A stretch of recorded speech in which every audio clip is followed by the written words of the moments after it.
Today on the show, we talk to former bookmaker Aaron Kessler about women's basketball, getting the details on everything you need to know to start betting on the WNBA. Plus, we tease some special announcements that could be coming soon from here at Unabated. It's a great show. Let's get to it. If the guy goes unabated, that's the new word, unabated. That's too big a word. That's like mayonnaise. I'm assuming that's the biggest word I know. Hello, everyone, and welcome on into the Unabated podcast. I'm Thomas Viola, and joining me once again, and as always now, his name is finally on the marquee, Captain Jack. How are you doing today, Jack? Oh, good. Yeah, we finally bumped Rufus off of the podcast, thumbnail, I guess that's called. But yeah, I'm here to stay. Yeah, he is still very much a huge part of Unabated, but let's face it, the podcast has very much been you, me, and a fantastic and colorful arrangement of guests that we'll, of course, continue to have on. And we've got a great one today. Aaron Kessler, a bookmaker for almost 20 years, joining us to talk about the WNBA. We're going to be talking a lot about women's basketball here on the show. It is going to be very exciting. But before we get into that, Jack, yesterday we had a fantastic Memorial Day because we got to spend some of it together, hanging out with Jason Weingarten, Spreadopedia, doing a live episode of Deep Left, doing some live baseball betting. It was a lot of fun, and gotta say, shout out to Jason. Called it on the A's getting a win last night. He was spectacular in his. Now he went like 0-5 on first innings. Yeah. Okay, that's not a big deal. But he said if the Oakland A's are going to win a game, today's the day. And wow, I mean, when the team's only won 11 out of 40 some games, that's an impressive call against the Atlanta Braves. Great spot there by Jason. He also picked Minnesota and the over. It looked pretty bleak for a while, but Twins came in and it came down a 5-4 final. It was over 8.5. Perfect by Jason again. So hats off to Jason. He's a great baseball follow. And if you're not listening to Deep Left, you're missing some real nuggets twice a week. Yeah. So every Monday and Thursday. And if you're watching us on YouTube, then of course you want to check out the other podcast feed that we have up here. But if you're listening to us right now on the podcast platform of your choice, chances are you're already getting Deep Left because we're right here on the same feed. And you can catch if you missed the live betting and you want to go back and listen because there were some fantastic nuggets in there. I recommend this is probably a 1.5 speeder at the very least. But yeah, because it's a little longer than what you're used to on our show, but there was a lot of great conversation, and I know we're going to be doing another one of those real soon. But it was definitely a great Memorial Day weekend. My Golden Knights are in the Stanley Cup, but something even cooler happened on Saturday night. Went out to the Knights game, and we were getting ready, they were waiting for the play to stop so that we could walk to our seats. And this guy was standing next to me, and he just goes, "Are you Tom from Unabated?" And I just turned and I was like, did I just get recognized in public for the first time? So shout out to Matt from Wisconsin. He's got a t-shirt on the way. Hopefully he's listening to this pod right now. It was great meeting you, my friend. But that was a very cool moment for me. Excellent. I'm glad that happened for you. I got recognized a few times, and it's usually in places that I never would have expected to find a Unabated user, like a dive bar. And I'm talking like a dive bar. This guy just points across the bar, looks at me with like this one eye open, and he goes, "You're on YouTube." And I go, yeah, I am. I think back when I worked at VSiN, one of the top 5 coolest moments of my life was Brent Musburger going, "Tommy, you doing anything tonight? You want to go see a Golden Knights game?" And I was like, "Absolutely, I want to go to a Knights game." And he got recognized several times that night. I'll tell you that much. But Jack, today we're going to be talking about women's basketball, and it brings up a bunch of different topics and things that we can talk about here. The number one thing from the betting perspective, I think, is the fact that when you have public bettors, a lot of the time, you know that they love NFL, NBA, Major League Baseball, because they're the big markets, they're the big things. And when you tell them, "Oh, I'm making money betting on the WNBA," or for me, when I was betting on MLS, they go, "You're betting on that? Like that's some degen stuff." But the reality is these are the markets that you might be able to find a little more of an advantage in because they're not so hammered into place, right? Oh, absolutely. And you know what? You can always say the money's just as green, because picking off low-hanging fruit or picking off markets that you can get an edge in easier because there's lower efficiency, or maybe there's some sloppy liquidity and there's square bettors in the market. It's great. Go for it. Find that stuff. Get your money. Get your pound of flesh. So yeah, don't worry about how you're making your money in sports betting. There's, at the end of the day, no one's going to be like, well, I beat NFL sides. I must be the world's greatest. No, the world's greatest are the guys that are just crushing every little thing possible and, keeping to themselves. So yeah, look, I don't bet a lot of WNBA, and this year I need to change that. I need to get into this. And I guess, Tom, here's the thing though, like I'm sure there's people listening that are also unabated users that are saying, why are you guys talking about the WNBA? You don't have any WNBA tools or odds or resources on your site. Tom, that's going to change soon. Yep. And I don't want to tip our hand too much, but I think people are going to be able to do things with the WNBA they never thought they would be able to do. And I can't wait to show this to the world in a few more weeks. That's right. We're not quite there yet, but it's coming up on that time. It's going to be fun when we can announce it, because it's always fun when we get to announce new tools and new great things that we're rolling out and Unabated. But I do want to say, I think that especially for bettors who are just getting into the next level of sharpness, who are just getting into maybe new unabated users, but people who are starting to experiment with finding edges, trying to beat these markets, it's a great way to start off betting on these smaller markets where, yeah, you're not going to be able to get the same amount of money down as you could get on an NFL side. But you know what? For this kind of bettor, you don't necessarily need that, because you're probably not hitting those limits anyway. And it's a good way for you to get some practice and a good way to start spotting inefficiencies and developing the practices that you can take on to larger markets when you're ready to take them on, right? I totally agree. There's a lot you can learn by trying to beat up on a market that that not everybody else is beating up on. You don't have to jump right into the NFL, right? You can work your way in with the WNBA or maybe minor league soccer or wherever you want to go to kind of find that niche sport that you enjoy to watch and you want to learn more about. Hey, here's the thing about the WNBA. There's only 12 teams. Yeah. Okay. So it's not like you have to learn a whole lot. Find out these 12 teams, maybe we'll talk to Aaron and we'll find out like how these teams all shake out. Who are the best ones? Who are the worst ones? And you kind of take that as your foundation of maybe you do a little more handicapping quantitatively or qualitatively on top of that. I mean, isn't it you that talks about if you wanted to beat the NFL, your best way to do it is to hyper focus on one team? But with a league with 32 teams, that's a little bit harder to do. With a league with 12 teams, you might be able to get more than one in there. Yeah, narrow your focus. Always narrow your focus, and it'll be a lot easier to see everything that you need to see in your narrow frame of focus.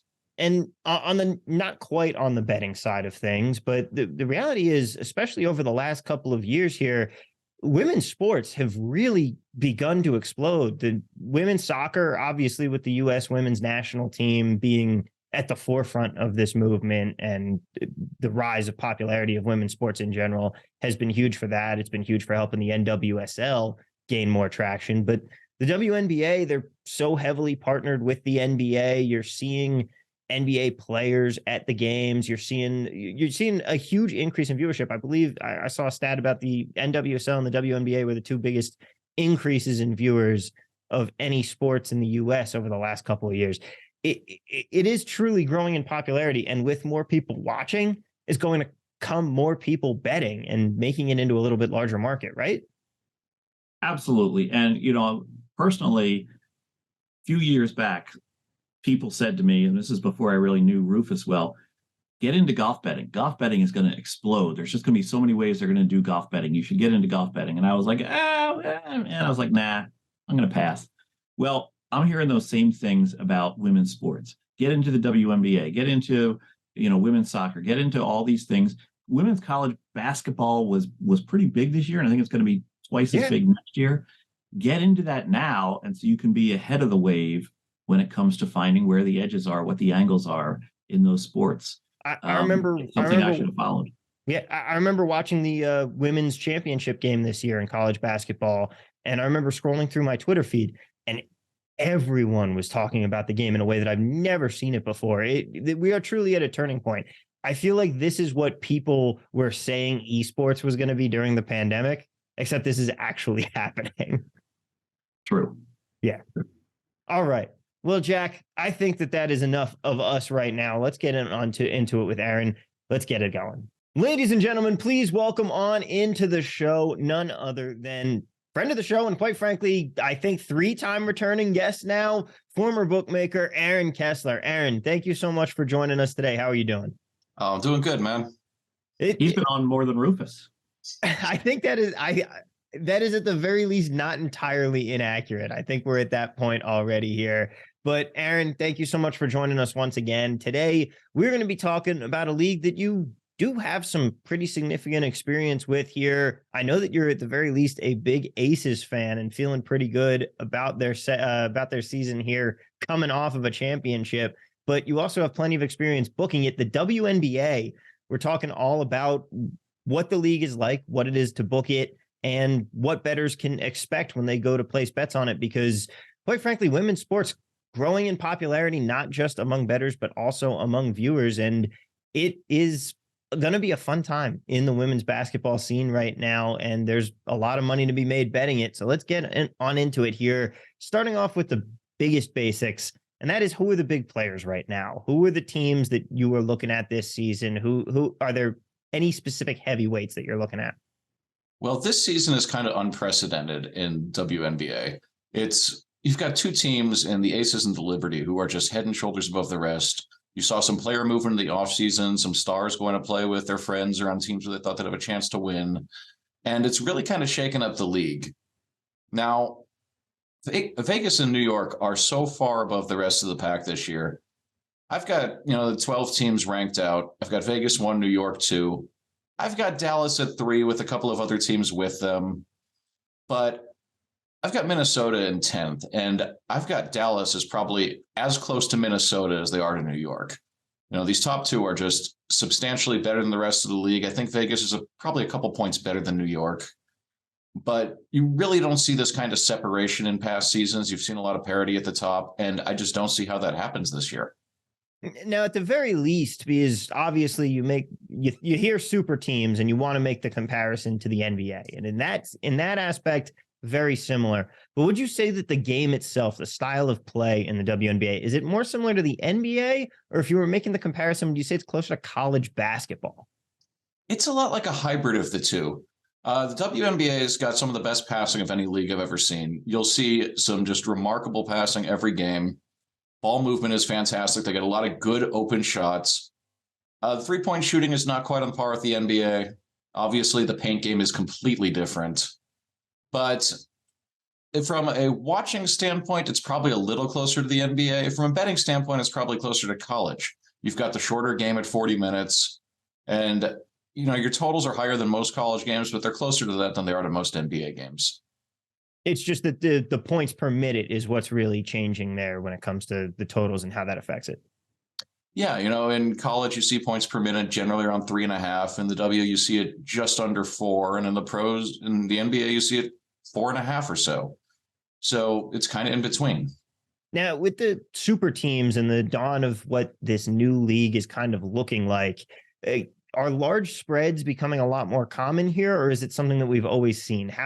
What is the parity like? Well, they're definitely more common than they were in past seasons. You used to only really see large spreads when it was a top team against a bottom team, or you saw a bottom team that was kind of playing out the string and it kind of given up for the season. You'd see them getting 13-14. Now, opening day, you saw the Aces giving Seattle 13-14 at home.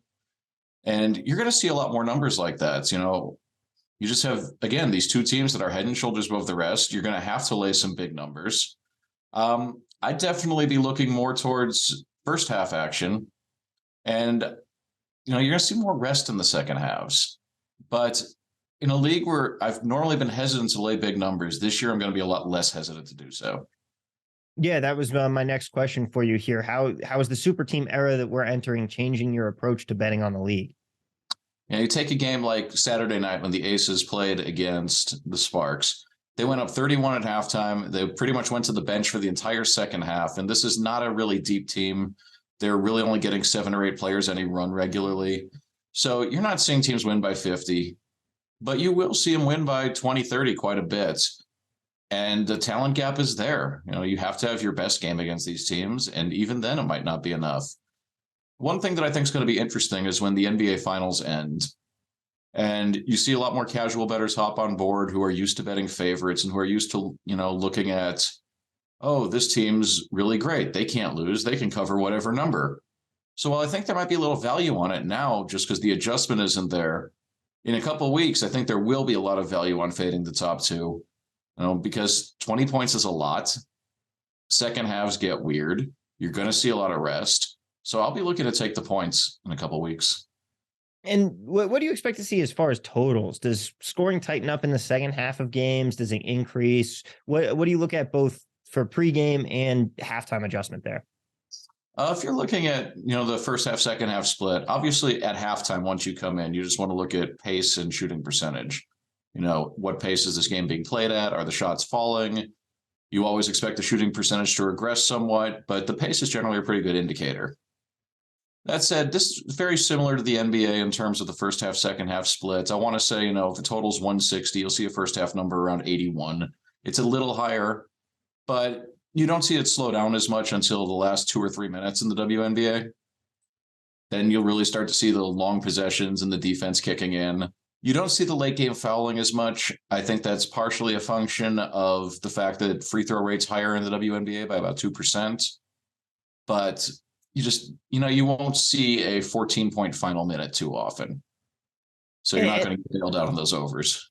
And that's actually also a little bit of a departure from even the women's college game, right?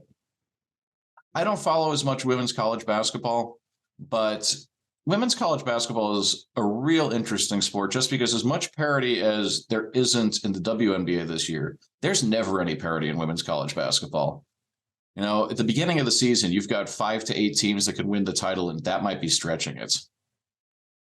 Yeah, that's a good point. I mean, we know what the Giants are there. It's always been UConn, South Carolina, and a couple other big names. But it is starting to change. It's starting to grow a little bit more. But going back to the NBA, WNBA, how soft is the market? Is a point on the spread a significant move? What kind of action would you typically see? What would you typically adjust when you were booking it?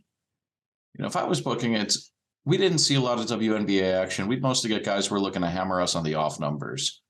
But things have changed in really the past couple of years. And I think that I certainly wouldn't characterize the market as soft. So much of the play in the WNBA market is from sharp players, from educated bettors. And, it's money you're going to respect. So it's not going to take too much to move the market. You're not going to get big limits yet. And I'm sure we'll get our typical share of complaints about that. But, the market is fairly efficient and it's pretty good. You get a lot of info moves, just like you do in the NBA, 3 to 4 points for a star being out. But it's very much like betting the NBA. It's not unstandard basketball. So, Aaron, in comparison terms, what would you compare like a good WNBA day? Would that be like a baseball daytime schedule or like a NHL weekend night? How could you, just so we can kind of get a grasp for what the handle's like what the wagering is at the book? I haven't been booking for a couple of years, and when I was booking, there really wasn't that kind of action. But one issue the WNBA has just there's so few teams. You've only got the 12 teams. They don't all play at the same day. So you're looking at maybe 2-3 games a day. But each of those games is going to get some money now. It's probably going to be not too far off a baseball or hockey game. People are watching, people are following along, and people are betting. I know they sometimes play morning weekday games, right? I used to work in Newark, New Jersey, and the Prudential Center was across the street from where I worked. And there was some New York Liberty games at like 11 a.m. on a Thursday sometimes on the East Coast. Do they still do those morning weekday games? Yeah, it's part of the TV contract, I believe, but they're getting pretty much every game on national TV this year. And to do that, you have to spread it out a lot. So you're seeing the 8 a.m., 9 a.m. Pacific time games, which are never my favorites, but I'm not a morning person. But yeah, they spread out the schedule a lot. It's always tough to get money on the early games. Now, do you get a lot of two-way action in this, or is it? I mean, I know you're not booking currently, but do you think that even with this these super teams, are we going to be seeing two-way action, or is it just a lot of lopsided action in the book? Oh, absolutely. I mean, I booked for 15 years, and I saw plenty of sharps betting the Browns and the Jaguars every week.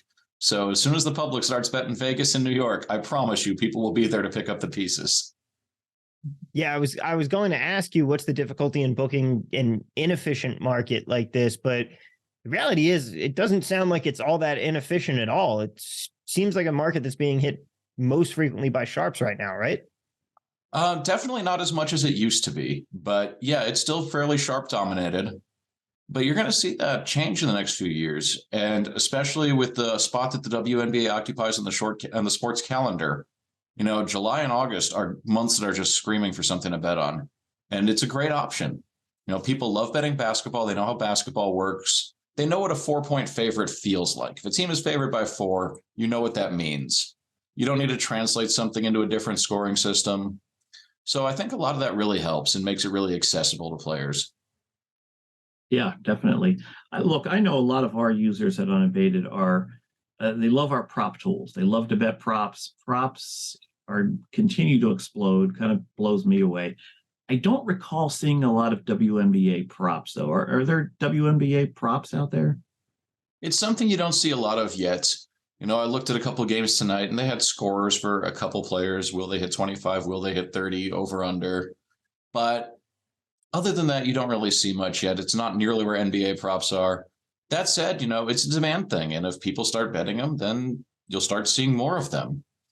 I don't think you'll ever see, 6 players aside get lined, or at least not in the near future, but it's going to change. And, books are incentivized to develop stuff for their same game parlay products. And, they want more offerings. It's good for everybody as long as you can make them good. It's just, how much are people going to put into, tracking player usage patterns and just basically not getting caught with your pants down on these? Yeah, I have noticed that the DFS sites are starting to offer WNBA slates, which I think is kind of fascinating because WNBA and DFS could be a good crossover for some of the prop bettors that maybe just can't get down as much as they want to get down in a sports book on an esoteric prop like a WNBA prop. They can head over to some DFS sites and play basically prop betting on a DFS site. So it'll be interesting to see how that market evolves this summer. Yeah, I do think one issue that, I've already mentioned today that is going to hurt WNBA DFS is just that the slates are so short and you're only really seeing 2-3 teams play a night. So it's really hard to get into a rhythm. You're only getting a few days a week with more than 3 games. And it's not that much fun with just a couple games. True. Yeah, it's a very different kind of approaching it, as opposed to an NBA slate where you could have so many games on a night to choose from and really see some differentiation in a lot of the team lineups that people are rolling out. But how do you see the future of betting on a league like the WNBA going? Do you see this expansion that we're kind of seeing right now continuing? What is your forecast for the landscape for not just the WNBA, but women's sports in general, as they appear to be certainly growing in popularity? Yeah, and I think that the WNBA is kind of a unique case. It's got a TV deal, and it's a sport with a framework that is very conducive to the average bettor. So I think they've got a huge advantage for the casual player in America. And I think that this growth, we've only seen the beginning of it. I say WNBA interest is probably tripled or quadrupled in the last couple of years, and I expect it to do that again in the next couple of years. Like, you're just seeing so many more eyes on the product, so many more people going to games. I know I go to Aces games. You see a bunch of NBA stars sitting courtside every game. It's really starting to get into the mainstream. You're seeing a lot more people who actually start to care. So, yeah, I think that the growth is just starting. So, I was just doing a little mental math in my head, Aaron, which is always kind of scary. You mentioned that Las Vegas and New York are the 2 top teams, and you said that the 3rd place team that you have, Dallas, is closer to the 10th place team, Minnesota. But you said there's 12 teams in the league. Who are those bottom 2 that are apparently so far off? Like, are they as far off as New York and Vegas are ahead of the pack? No, I don't think so. No? Okay. I've got Atlanta and Indiana as my bottom 2. Oh, okay. And Atlanta's got a good young core. They've got a couple stars from the last couple drafts, but they're not there yet. And they're going to have a long season. Indiana, similar position. They've dealt with a lot of injuries the past couple of years. and they just don't have the star power to keep up with the rest. But no, they're definitely not off of 10 in the same way that 1 and 2 are off of 3. Okay, so, and I know it's been a few years since you've been booking, but say I'm a $500 bettor. I like to bet $500 on things.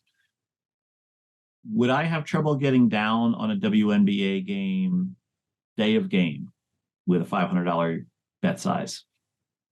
We were taking nickel sides and 300 totals at the time. Okay. And that was, again, land-based in Nevada. So I can't compare to any of the online shops, but I know that some of the online shops do things differently. And you might have trouble getting $500 down on anything at some of them. Oh, yeah. I mean, I've tweeted about that plenty of times, about my NFL bets restricted to $11. But no, I mean, that's promising, though. If there are still bookmakers out there that are willing to take a nickel pop on a WNBA day of game, I think that's a fair market to look into for a lot of bettors, whether they be sharp bettors, aspirational sharp bettors, or, rec bettors that just kind of want to, dabble in the WNBA. That's encouraging. Yeah, if you have a book that you can get nickels and dimes down at, you should be able to get nickels down on the WNBA, at least on sides. I don't think you should have too much trouble.